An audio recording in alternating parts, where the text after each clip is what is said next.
জানেন যে সকাল 6:30 থেকে আর এটি সিরামিক্সের যে ওয়ার্কাররা আছে তারা ইনক্রিমেন্ট বৃদ্ধির দাবিতে রাস্তা অবরোধ করে রাখে। তাদেরকে বিভিন্নভাবে বোঝানোর চেষ্টা করি, আমরা তাদেরকে আশ্বাস প্রদান করি যে ব্যাপার আপনার যে দাবি দেওয়া আছে এই দাবি দেওয়াগুলি আমরা আপনাদের আর একে সিরামিক্সের যে উদ্বোধন কর্তৃপক্ষ আছে তাদেরকে অবগত করে এটা সমাধান করার চেষ্টা করি। এখন তারা কোনোভাবে আমাদের কথা শুনতে ছিল না।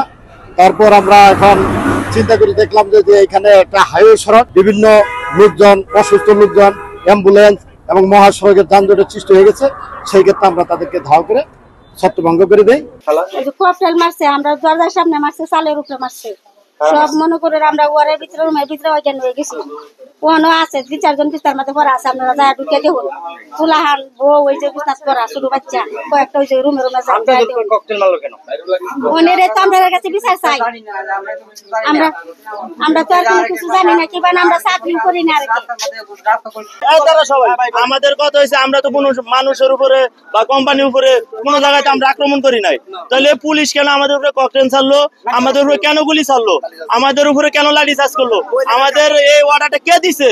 ঠিক আছে, আমাদের মূল কথা হয়েছে যে তাদেরকে আগে বাইর করতে হইব। ঠিক আছে, বাইর করে যে সরকারি কি পুলিশদেরকে বলে দিছে যে তোমরা অমুক জায়গায় যাও, যাই এরা শ্রমিকের উপরে গিয়ে লাঠি চার্জ করো, গুলি ছাড়ো। সরকারি কি তাদেরকে এই কারণে গুলি দিয়ে দিছে না এই কারণে তাদেরকে এটা দিছে? আমরা তো কোনো কোম্পানিতে চাকরি নেই এবং ফ্যাক্টরিতে চাকরি নেই। বাসায় আমরা শুয়েছিলাম, সকাল 8টার দিক দিয়ে হঠাৎ করে শুনি শব্দ, কিসের শব্দ শুনতেছে, আরেকে ফ্যাক্টরির সামনে আন্দোলন হইতেছে শুনি শব্দ পার হইতে দেখি দুয়ার চারিদিক দিয়ে দুয়া উঠতে এবং চোখ পার হয়েছি। পার হওয়ার পরে চোখে আপনার মুখের মধ্যে দরকার করে অনেক বাচ্চা কাচ্চা এবং আমার বাগনা, আমার ছোট বোন বিছনা আমাদের শুয়ে আছিল, ওরা অসুস্থ হয়ে পড়ছে। আমাদের যে সমস্যাটা হয়েছে, আমরা তো বাসার ভিতরে, আমরা তো জানি না বাইরে কি হয়েছে না হয়েছে। আমাদের গেট মারা থাকা গেলে এই শব্দ হচ্ছে ককটেল পড়তেছে, আরেকে সিরামিক্স গেটের মধ্যে আন্দোলন বলে।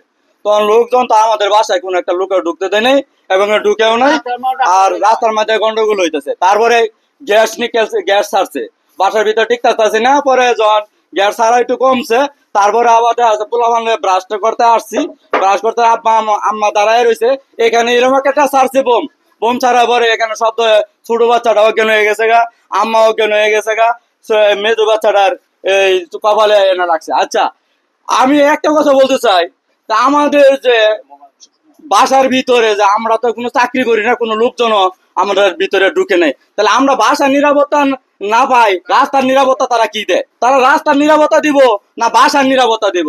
বাসার মধ্যে আমরা যদি না থাকতে পারি তো তাদের রাস্তার মধ্যে যাওয়া দরকার। আর রাস্তার মধ্যে নিরাপত্তা দিই, রাস্তার মধ্যে কি এরকম কোন দুর্ঘটনা ঘটে নাই? আমাদের প্রতিটা বাসার মধ্যে এরকম দুর্ঘটনা ঘটছে। কারণ কি? আরেকে সিরামিক্সের গন্ডগোল, আরেকে সিরামিক্সে থাকবে গন্ডগোল, আমাদের বাসার ভিতরে কেন আসবে? আমরা কি অপরাধ করছি? আমরা আজকে ম্যানেজমেন্টের সঙ্গে কথা বলতে পারি নাই। ম্যানেজমেন্টে কথা বলার আগে আমাদেরকে লাঠিচার্জ এবং টিয়ারশেল নিক্ষেপ করা হয়েছে। তখন আমাদের আন্দোলন বেঁচে গেছে এবং এই আন্দোলনে এবং গত 7 মাস আগে একটা আন্দোলন হয়েছিল আমাদের, শান্তিপূর্ণ আন্দোলন। ওই আন্দোলনের মাধ্যমে একটা দাবি উপস্থাপন করা হয়েছিল, কিন্তু তারা এই দাবি বাস্তবায়ন করেনি। 7 মাস হওয়ার পরে কোনো দাবি বাস্তবায়ন করেনি। 15-20 জনের মতো আছে আমাদের কোম্পানিতে বর্তমান, বেশি হইতে পারে। 13 বছর আমি সিভিলে করতেছি, পারমিট করে না, ঠিক আছে, করে না। আরো কি করে যাবো গেট খোলা, আরো কিছু করলে গেট খোলা, বেতন মারে না। আর আমার 8টা মাংসে আমি বাইরে চিকিৎসা করছি, 10,000 টাকা গেছে, এক চিকিৎসা না, একটা টাকা দিছে না আমারে, আমি বাড়িতে চিকিৎসা করছি। আরো কম চাইলে কি বড়ি চাইলে কি করে কার্ডের বড়ি দেয় যাবো বালা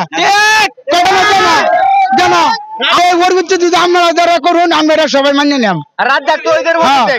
8 মাস ধরে জানুয়ারি তো রাস্তায় গেছে না, আমরা কয়ে নিতেছে আমরা বেতন বাড়াইবো বাড়ানোর খবর নাই, দেওয়ারও খবর নাই। এই জন্য আমরা সবাই আন্দোলন করতেছি।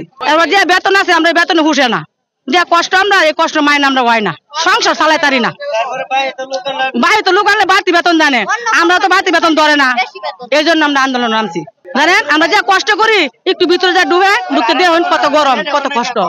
মেডিকেলে গেলে দুটো নাফা বড়িতে বিদায় দেয়, ছুটি ফাঁস বেশি করে না, ছুটিও কমে দেয়। মেডিকেলে ছুটি দেয় না, মেডিকেলে ছুটি দিলে মেডিকেলে কাগজ দেখাইলে তারপরে ছুটি দেয়। জ্বর, মাথা বেদনা, অনেক সমস্যা আছে, এই সমস্যার সমাধান দেয় না। মেডিকেলে কাগজটা দিলে আইনি হেরা সমস্যার সমাধান করে 1 দিন 2 দিন, একজন তাহলে 10 দিন 12 দিন সমস্যা লাগে। গেলে বাইরে ইঞ্জুরি হয়ে হইলে কিন্তু আমাদের কোনো সঠিক সুস্থ চিকিৎসা দেওয়া হয় না। হ্যাঁ, তো তারা অবহেলা করে।